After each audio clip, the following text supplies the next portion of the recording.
Hi hello friends, ಎಲ್ಲರಿಗೂ ನಮಸ್ಕಾರ. Welcome to my channel. Day 6 diet ವ್ಲಾಗ್ಗೆ ಸ್ವಾಗತ ಎಲ್ರಿಗೂ. ಇದು ನಿನ್ನೆ ಅಪ್ಲೋಡ್ ಆಗಬೇಕಾಯ್ತು, ವಿಡಿಯೋ ಎಡಿಟಿಂಗ್ ಆಗಿರಲಿಲ್ಲ, ಹಂಗಾಗಿ ಲೇಟ್ ಆಯಿತು. ಮಗು ಇರೋದ್ರಿಂದ ಒಂದೊಂದು ದಿವಸ ಹಂಗಾಗುತ್ತೆ. ಹಾಗೆ ಇನ್ನೂ ಒಂದು ವಿಷಯ ನಾನು ಶೇರ್ ಮಾಡ್ಕೋಬೇಕು. ನನ್ನ ಚಾನಲಲ್ಲಿ, ಈಗಿರೋ ಚಾನಲಲ್ಲಿ ತಮ್ಲೇನ್ ಇಡೋದಕ್ಕೆ ಬರ್ತಾಯಿಲ್ಲ, ಸ್ವಲ್ಪ ಪಾಸ್ವರ್ಡು ಪ್ರಾಬ್ಲಮ್ ಇದೆ, ಗೊತ್ತಾಗ್ತಾ ಇಲ್ಲ. ಇದಕ್ಕಿಂತ ಮುಂಚೆ ನಮ್ದು ಇನ್ನೂ ಒಂದು ಚಾನಲ್ ಇತ್ತು, Uma Pavagada cooking and blog ಅಂತೇಳ್ಬಿಟ್ಟು. ಆ ಚಾನಲ್ನ ನನ್ನ ತಮ್ಮ ಹರೀಶ ಎಡಿಟ್ ಮಾಡಿ ಅಪ್ಲೋಡ್ ಮಾಡ್ತಾಯಿದ್ದ, ಅವನೇ ಇಟ್ಟಿದ್ದ ಪಾಸ್ವರ್ಡು. 2 ವರ್ಷ ಆಯಿತು ಆ ಚಾನಲ್ಗೆ ಯಾವುದೇ ರೀತಿ ವೀಡಿಯೋನ ಅಪ್ಲೋಡ್ ಮಾಡ್ತಾಯಿಲ್ಲ, ಹಂಗಾಗಿ ಅವನಿಗೂ ಗೊತ್ತಾಗ್ತಾಯಿಲ್ಲ, ನನಗೂ ಗೊತ್ತಾಗ್ತಾಯಿಲ್ಲ ಪಾಸ್ವರ್ಡ್ ಯಾವುದು ಇಟ್ಟಿದ್ವಿ ಅಂತ.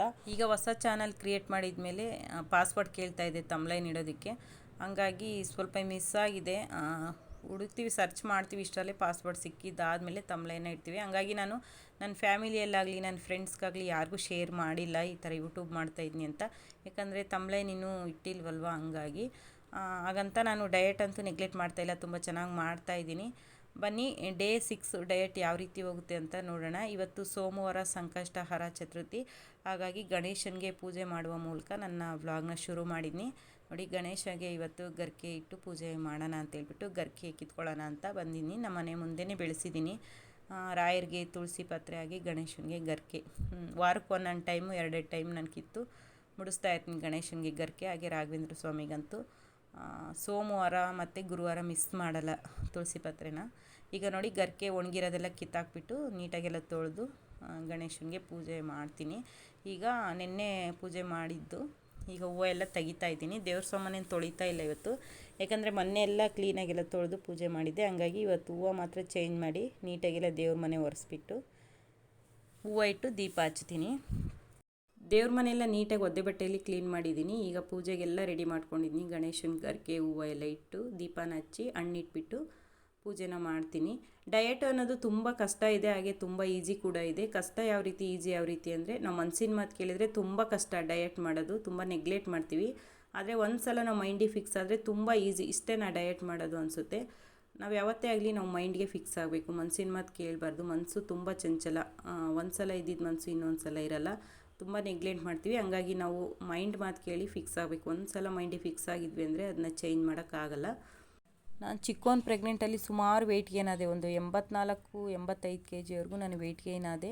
ವೆಯ್ಟ್ ಗೇನ್ ಆಗೋಕ್ಕೆ ಕಾರಣವೇ ನನಗೆ ಬ್ಲಡ್ ತುಂಬ ಕಡಿಮೆ ಇತ್ತು, ಹಂಗಾಗಿ ನಾನು ವೆಯ್ಟ್ ಗೇನ್ ಆಗ್ತಾಯಿದ್ದೆ. ಬ್ಲಡ್ ಕಡಿಮೆ ಇದ್ರೂ ವೆಯ್ಟ್ ಗೇನ್ ಆಗ್ತಾರೆ, ಡಾಕ್ಟ್ರು ಸಹ ಅದೇ ಹೇಳ್ತಾಯಿದ್ರು, ಬ್ಲಡ್ ತುಂಬ ಕಡಿಮೆ ಇದೆ ನಿನ್ಗೆ, ಅದಕ್ಕೆ ವೆಯ್ಟ್ ಗೇನ್ ಆಗ್ತಾಯಿದೆಯಾ, ಬ್ಲಡ್ ಇಂಪ್ರೂವ್ ಮಾಡ್ಕೊ ಅಂತ ಹೇಳ್ತಾಯಿದ್ರು. ತುಂಬ ಸುಸ್ತಾಗ್ತಾಯಿತ್ತು, ಉಸಿರಾಡೋದಕ್ಕೆ ತೊಂದರೆ ಆಗ್ತಾಯಿತ್ತು, ಅಷ್ಟು ವೆಯ್ಟ್ ಗೇನ್ ಆಗಿದ್ದೆ ಬ್ಲಡ್ಡು ಕಡಿಮೆ ಇರೋದ್ರಿಂದ.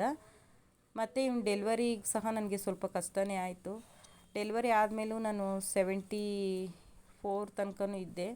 ಇವನಿಗೆ ಒಂದು 6 ತಿಂಗಳು 7 ತಿಂಗಳು ಆಗೋವರೆಗೂ ನಾನು 73-74 kgವರೆಗೂ ಇದ್ದೆ. ಮತ್ತು ಅದಾದಮೇಲೆ ಒಂದು 2 kgವರೆಗೂ ಕಡಿಮೆ ಆದೆ, ಅಂದರೆ ಒಂದು 71-72ಕ್ಕೆ ಬಂದು ಸ್ಟ್ರಕ್ ಆಗಿಬಿಡ್ತು ನನ್ನ ವೆಯ್ಟು. ಮತ್ತು ವೆಯ್ಟ್ ಲಾಸ್ ಆಗ್ತಾನೇ ಇರಲಿಲ್ಲ, ತುಂಬ ಸುಸ್ತಾಗ್ತಾಯಿತ್ತು ನನಗೆ. ಹಂಗಾಗಿ ನಾನು ವೆಯ್ಟ್ ಲಾಸ್ ಮಾಡ್ಕೊಳ್ಳೋಣ ಸ್ವಲ್ಪ ಅಂತೇಳ್ಬಿಟ್ಟು ಸ್ಟಾರ್ಟ್ ಮಾಡಿದೆ. ನನ್ನ ಹೈಟ್ಗೂ ನನ್ನ ವೆಯ್ಟ್ಗೂ ಬಂದುಬಿಟ್ಟು ಒಂದು 60 kg ಇರಬೇಕಷ್ಟೇ. ಹಂಗಾಗಿ ನಾನು ಇನ್ನೂ ಒಂದು 8-10 kg ಆದರೂ ನಾನು ವೆಯ್ಟ್ ಲಾಸ್ ಆಗಬೇಕು. ಮತ್ತು ನನ್ನ ಮಗನಿಗೆ 1 ಇಯರ್ ಕಂಪ್ಲೀಟ್ ಆಗಿರೋದ್ರಿಂದ ಅವನೆಲ್ಲ ಥರದ್ದು ಊಟ ತಿಂತಾನೆ. ಹಂಗಾಗಿ ನಾನು ಬೇಸಿಗೆನೇ ಇದು ಬೆಸ್ಟ್ ಟೈಮು ವೆಯ್ಟ್ ಲಾಸ್ ಮಾಡೋದಕ್ಕೆ ಅಂತೇಳ್ಬಿಟ್ಟು ನಾನು ವೆಯ್ಟ್ ಲಾಸ್ ಮಾಡೋಕ್ಕೆ ಸ್ಟಾರ್ಟ್ ಮಾಡಿದೆ. ಹಂಗಂತ ನಾನೇನು ತುಂಬ ಕಟ್ನಿಟ್ಟಾಗಿ ಮಾಡ್ತಾಯಿಲ್ಲ, ಯಾಕಂದರೆ ಮಗುಗಿನ್ನೂ ಫೀಡಿಂಗ್ ಮಾಡಿಸ್ತಾ ಇರೋದ್ರಿಂದ ಬೆಳಿಗ್ಗೆ ಟೈಮ್ ತಿಂಡಿ ಏನಿದೆಯೋ ಅದನ್ನು ಮಾತ್ರ ನಾನು ಸ್ಕಿಪ್ ಮಾಡಿದ್ನಿ. ಅದ್ರ ಜಾಗದಲ್ಲಿ ಫ್ರೂಟ್ಸು ವೆಜಿಟೇಬಲ್ಲು ತೊಗೊಳ್ತಾಯಿದ್ನಿ. ಬೆಳಿಗ್ಗೆ ಆದಷ್ಟು ಆಯಿಲ್ ಫುಡ್ಡು, ರೈಸ್ ಐಟಮು ಕಡಿಮೆ ಮಾಡೋದ್ರಿಂದ ನಮಗೆ ವೆಯ್ಟ್ ಲಾಸ್ ಮಾಡೋದಕ್ಕೆ ತುಂಬ ಹೆಲ್ಪ್ ಆಗುತ್ತೆ. ಮತ್ತು ಖಾಲಿ ಹೊಟ್ಟೆಯಲ್ಲಿ ಫ್ರೂಟ್ಸು ವೆಜಿಟೇಬಲ್ಲು ತೊಗೊಳೋದ್ರಿಂದ ತುಂಬ ಹೆಲ್ತ್ ಬೆನಿಫಿಟ್ ಸಹ ಇರುತ್ತೆ, ನಮಗೆ ಸುಸ್ತು ಆಯಸ್ಸು ಆ ಥರ ಆಗಲ್ಲ. ಈ ಥರ ಇದೆ ನನ್ನ ವೆಯ್ಟ್ ಲಾಸ್ ಜರ್ನಿ. ನೋಡಿ, ಬೆಳಿಗ್ಗೆ ಪೂಜೆ ಆಯಿತು, ಸೋಮವಾರದ್ದು ಪೂಜೆ ಮಾಡ್ತಾಯಿದ್ದೆ, ಅಷ್ಟರಲ್ಲಿ ನನ್ನ ಮಗ ಸಹ ಇದ್ದ. ಅವನಿಗೆ ದೇವ್ರ ಮನೆ ಬಾಗಿಲು ತೆಗ್ದಿದ್ವಿ ಅಂದರೆ ಹಬ್ಬ, ಲೈಟ್ ಬರೋದು ನೋಡೋದಕ್ಕೂ ಮತ್ತು ಕಲರ್ ಹೂವು ಇಟ್ಟಿರೋದನ್ನ ಎಳೆಯೋದಕ್ಕೂ ಎಲ್ಲ ಎಳ್ದಾಕ್ಬಿಡ್ತಾನೆ ಬಿಟ್ಟರೆ. ಹಂಗಾಗಿ ನಾವು ಪೂಜೆ ಮಾಡಿದ ತಕ್ಷಣ ಬಾಗಿಲು ಹಾಕ್ಬಿಡ್ತೀವಿ. ನೋಡಿ, ಅವನು ಒಳಗಡೆ ಹೋಗಿ ಕೂತ್ಕೊಳ್ತಾನೆ. ಮತ್ತು ಅವನು ದೇವ್ರಿಗೆ ರಾಮಚಿತ್ತ ಮಾಡ್ತಾನೆ, ದೇವ್ರಿಗೆ ಅಡ್ಡ ಬೀಳ್ತಾನೆ, ನಮಸ್ಕಾರ ಮಾಡ್ತಾನೆ, ತುಂಬ ಮಾಡ್ತಾನೆ ಅದನ್ನೆಲ್ಲ. ಹಾಗೇ ದೇವ್ರ ಸಾಮಾನು ಸಹ ಎಳಿತಾನೆ. ಹಂಗಾಗಿ ಅವನ್ನ ಬಿಡೋಲ್ಲ ದೇವ್ರ ಮನೆಗೆ. ಪೂಜೆ ಆಗಿದ ತಕ್ಷಣ ಬಾಗಿಲು ಹಾಕ್ಬಿಡ್ತೀವಿ. ನೋಡಿ, ಕೂತ್ಕೊಂಡಿದ್ದಾನೆ, ಏನು ಎಳೆಯೋಣ ಅಂತ ಹೇಳ್ಬಿಟ್ಟು. ಇನ್ನೂ ನಿದ್ದೆಗಣ್ಣಲ್ಲಿದ್ದಾನೆ. ನೋಡಿ, ಹೋಗ್ತಾನೆ ಒಳಗಡೆ. ಒಂದು 5 ನಿಮಿಷನೂ ಪೂಜೆ ಮಾಡಿ ಬಿಡೋದಿಲ್ಲ, ಹಿಂದೆನೇ ಬಾಗಿಲು ಹಾಕ್ಬಿಡ್ತೀವಿ. ಯಾಕಂದರೆ ಅವ್ನಿಗಿನ್ನೂ ಪಾಪ ಮಗು ಏನೂ ಗೊತ್ತಾಗಲ್ಲ, ಹಂಗಾಗಿ ದೇವ್ರ ಪೂಜೆ ಮಾಡಿದ ತಕ್ಷಣ ಬಾಗಿಲು ಹಾಕ್ಬಿಡ್ತೀವಿ.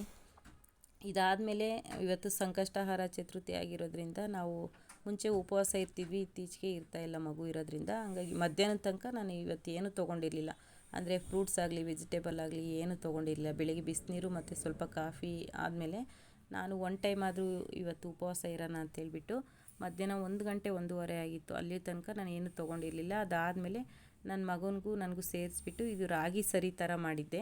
ಸ್ವಲ್ಪ ರಾಗಿ ಹಿಟ್ಟು ಮತ್ತು ಸ್ವಲ್ಪ ಉಪ್ಪು ನೀರು ಹಾಕ್ಬಿಟ್ಟು ರಾಗಿ ಸರಿ ಈ ಥರ ಗಟ್ಟಿಗೆ ಮಾಡಿದ್ದೆ.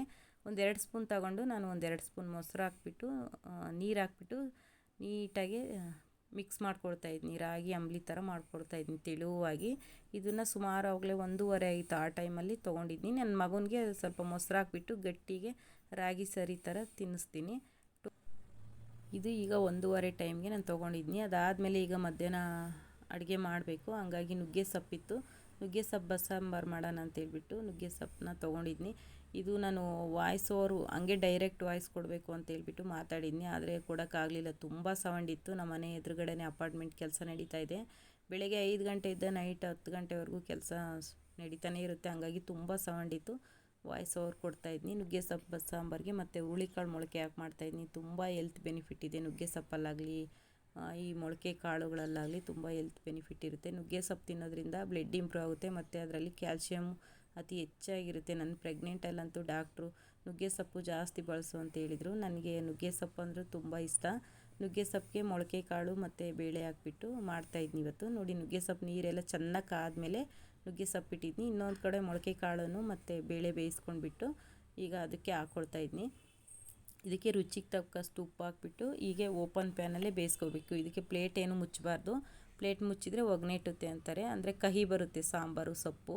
ಹಾಗಾಗಿ ನುಗ್ಗೆ ಸೊಪ್ಪು ಓಪನ್ ಪ್ಯಾನಲ್ಲೇ ಬೇಯಿಸ್ಕೋಬೇಕು. ಮತ್ತು ನೀರು ಸಹ ಅಷ್ಟೇ 2ರಷ್ಟು ಹಾಕಬೇಕು. ನಮಗೆ ಸಾಂಬಾರು ಎಷ್ಟು ಬೇಕೋ ಅಷ್ಟೇ ಹಾಕ್ಬಾರ್ದು, ಅದರ 2ರಷ್ಟು ನೀರನ್ನ ಹಾಕಬೇಕು.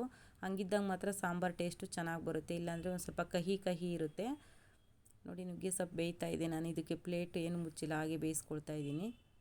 ಇದಕ್ಕೆ ಖಾರ ನೋಡ್ಕೊಳ್ಳೋದಾದರೆ ಮಸಾಲೆ 1-2 ಹಸಿರು ಮೆಣಸಿನ್ಕಾಯಿ, ಒಣಮೆಣ್ಸಿನ್ಕಾಯಿ ಬೇಕಿದ್ರೆ ಹಾಕ್ಬೋದು, ಚೆನ್ನಾಗಿರುತ್ತೆ. ನಾನು 1-2 ಒಣಮೆಣ್ಸಿನ್ಕಾಯಿ ಸಹ ಹಾಕ್ಕೊಂಡಿದ್ದೆ. 1-2 ಬೆಳ್ಳುಳ್ಳಿ, 1 ಗೆಡ್ಡೆ ಆಗುವಷ್ಟು ಜೀರಿಗೆ ಮತ್ತು ಹುಣಸೆಹಣ್ಣು, ಸ್ವಲ್ಪ ಹುರಿದಿರೋ ಅಂಥ ಕಡಲೆಬೀಜ, ಹಸಿ ತೆಂಗಿನಕಾಯಿ ತುರಿ, ಸ್ವಲ್ಪ ಕೊತ್ತಂಬರಿ ಸೊಪ್ಪು, ಇದೆಲ್ಲ ಸ್ವಲ್ಪ ಬಿಸಿ ಮಾಡಿಕೊಂಡು ನಾನು ಮಿಕ್ಸಿಗೆ ಹಾಕ್ತೀನಿ. ಸ್ವಲ್ಪ ಇದರಲ್ಲೇ ಬೇಯಿಸಿರೋ ಸೊಪ್ಪು ಬೇಳೆ ಅದನ್ನೆಲ್ಲ ತೊಗೊಂಡು ಮಿಕ್ಸಿಗೆ ಹಾಕ್ತೀನಿ. ಈಗ ನೋಡಿ, ಬಸ್ಸಾಂಬಾರು ರೆಡಿಯಾಗಿದೆ. ನಾನು ಆಗಲೇ ಹೇಳ್ದಂಗೆ ಸ್ವಲ್ಪ ಇದಕ್ಕೆ ನೀರು ಜಾಸ್ತಿ ಹಾಕಿ ಬೇಯಿಸ್ಕೋಬೇಕು. ಸಪ್ಪೆಸರು ಅಂತ ಹೇಳ್ತೀವಿ ಇದಕ್ಕೆ ನಾವು. ಇದನ್ನ ನಾನು ವೇಸ್ಟ್ ಮಾಡಲ್ಲ, ಹಂಗೆ ಇಡ್ತೀನಿ.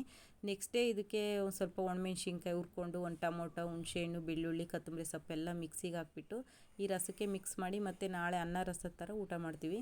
ಇವತ್ತು ನಮ್ಮದು ಊಟ ಆಗೋಷ್ಟರಲ್ಲಿ 4:30 ಆಗಿತ್ತು ಸಂಜೆ. ತುಂಬ ಹೊಟ್ಟೆ ಹಸಿವಾಗಿತ್ತು. ನಾನು ಭಾನುವಾರ ಸಂಜೆ 5:30ಗೆ ಊಟ ಮಾಡಿದ್ದು, ಮತ್ತು ಸೋಮವಾರ 4:30ಗೆ ಊಟ ಮಾಡ್ತಾಯಿದ್ದೀನಿ. ಕರೆಂಟ್ ಇರಲಿಲ್ಲ, ಎಲ್ಲ ರೆಡಿ ಮಾಡಿದ್ದೆ, ಕರೆಂಟೇ ಇರಲಿಲ್ಲ. 4:30ಲ್ಲಿ ಊಟ ಮಾಡ್ತಾಯಿದ್ದೀನಿ. ತುಂಬ ಹೊಟ್ಟೆ ಹಸಿವಾಗಿತ್ತು. ನೋಡಿ, ಟೈಮ್ 4:30 ಆಗಿದೆ. ನನಗಂತೂ ತಲೆ ಸುತ್ತೇ ಬರ್ತಾಯಿತ್ತು. ನುಗ್ಗೆ ಸೊಪ್ಪಿನ ಬಸ್ಸಾರು ಅಂದರೆ ನನಗೆ ತುಂಬ ಇಷ್ಟಪಟ್ಟು ಎಲ್ಲ ರೆಡಿ ಮಾಡಿದೆ, ಬೇಗ ಊಟ ಮಾಡಬೇಕು ಅಂತ ಹೇಳ್ಬಿಟ್ಟು. ಆದರೆ ಕರೆಂಟ್ ಇವತ್ತು ಈ ಥರ ಕೈ ಕೊಡ್ತು. 4:30 ಆಯಿತು ಊಟ ಮಾಡೋ ಅಷ್ಟರಲ್ಲಿ. ಊಟ ಎಲ್ಲ ಆದಮೇಲೆ ಸುಮಾರು ಒಂದು 5 ಗಂಟೆ 5:30 ಆಯಿತು. ಆಗ ನನ್ನ ಮಗನ ಆಟ ಆಡ್ಸೋಣ ಅಂತೇಳ್ಬಿಟ್ಟು ಹೊರಗಡೆ ಕರ್ಕೊಬಂದೆ. ಸೈಕಲಲ್ಲಿ ಕೂರ್ಸೋಣ, ನನಗೂ ಸ್ವಲ್ಪ ವಾಕ್ ಆಗುತ್ತೆ, ಅವನಿಗೂ ಸ್ವಲ್ಪ ಆಟ ಆಡಿಸ್ದಂಗೆ ಆಗುತ್ತೆ ಅಂತೇಳ್ಬಿಟ್ಟು. ಅವನು ಆವಾಗಲೇ ಈ ಸೈಕಲಲ್ಲಿ ಕೂತ್ಕೊಳ್ಳಲ್ಲ, ಆವಾಗಲೇ ಎದ್ದು ಬರ್ತಾನೆ. ಏನು ಮಾಡಿದರೂ ಕೂತ್ಕೊಳ್ಳಲ್ಲ. ನೋಡಿ, ಎದ್ದು ನಿಂತ್ಕೊಳ್ತಾ ಇದ್ದಾನೆ. ಹಂಗೆ ಸ್ಕಿಡ್ ಆಗ್ತಾನೆ, ಬೀಳ್ತಾನೆ, ತುಂಬ ಬೀಳ್ತಾನೆ, ಓಡ್ತಾನೆ ಬೀಳ್ತಾನೆ. ಈಗ ಸೈಕಲಾಗಿ ಕೂರಿಸಿದ್ರೆ ಅವನು ಅದೇ ಥರ ಮಾಡ್ತಾನೆ, ಎದ್ದು ಈ ಕಡೆ ಬರ್ತಾ ಇರ್ತಾನೆ. ನಮಗೆ ಭಯನೇ ಆಗುತ್ತೆ. ಆವಾಗಲೇ ಈ ಸೈಕಲಲ್ಲಿ ಜಾಸ್ತಿ ಕೂರ್ಸೋಕ್ಕೆ ಹೋಗಲ್ಲ. ಇನ್ನೂ ಒಂದು 15 ದಿವಸನೂ ಆಗಿಲ್ಲ ಈ ಸೈಕಲ್ ತಂದು. ಇವನು ಬರ್ತಡೇಗೆ ಅಂತೇಳ್ಬಿಟ್ಟು ನಮ್ಮ ಅಕ್ಕ ನಮ್ಮ ಭಾವ ತಂದಿದ್ರು. ಆದರೆ ನೋಡಿ, ಇವನು ಕೂತ್ಕೊಳ್ಳೋದೇ ಇಲ್ಲ. ಎಷ್ಟು ಹೊಸ ಸೈಕಲ್, ಇನ್ನೂ ಅದು ಕವರ್ ಸಹ ಓಪನ್ ಆಗಿಲ್ಲ. ಅದಾದಮೇಲೆ ನಾನು ಒಂದು 5:30 ಹಂಗೆ ಸ್ವಲ್ಪ ಟೀ ಸಹ ತೊಗೊಂಡೆ. ತುಂಬ ಸುಸ್ತಾಗ್ತಾಯಿತ್ತು. ಬೆಳಗ್ಗೆಯಿಂದ ಊಟ ಏನೂ ಮಾಡಿರಲಿಲ್ಲಲ್ವ, ಹಂಗಾಗಿ ಯಾಕೋ ಸುಸ್ತು ಅನ್ನಿಸ್ತಾಯಿತ್ತು. ಊಟ ಮಾಡಿದರೂ ಸಹ ನನಗೆ ಒಂದು ಸ್ವಲ್ಪ ಟಯರ್ಡ್ ಥರ ಆಗ್ತಾಯಿತ್ತು. ಹಂಗಾಗಿ ಒಂದು ಅರ್ಧ ಗ್ಲಾಸ್ ಟೀ ತೊಗೊಂಡೆ, ಸ್ವಲ್ಪ ಶುಂಠಿ ಹಾಕ್ಬಿಟ್ಟು. ಅದಾದಮೇಲೆ ಊಟ ಏನೂ ತೊಗೊಂಡಿಲ್ಲ ನಾನು ನೈಟು. ಇದು ಪ್ರಸಾದ ಬಂದುಬಿಟ್ಟು ನಮ್ಮ ಮನೆಯವರು ಸಂಕಷ್ಟಹಾರ ಚತುರ್ಥಿ ಇರೋದ್ರಿಂದ ತಿಂಗಳ ಅಮೌಂಟ್ ಕೊಡ್ತಾರೆ ದೇವಸ್ಥಾನಕ್ಕೆ ಹೋಗಿದ್ರು, ಅಲ್ಲಿ ಪ್ರಸಾದ ಕೊಟ್ಟರು. ಪ್ರಸಾದ ಅಂತೇಳ್ಬಿಟ್ಟು ಒಂದು ತುತ್ತು ತೊಗೊಂಡೆ ಅಷ್ಟೇ. ಇದಾಗಿತ್ತು ಫ್ರೆಂಡ್ಸ್ ಇವತ್ತಿನ ನನ್ನ ಡಯಟು ಹಾಗೆ ದಿನಚರಿ. Thank you for watching.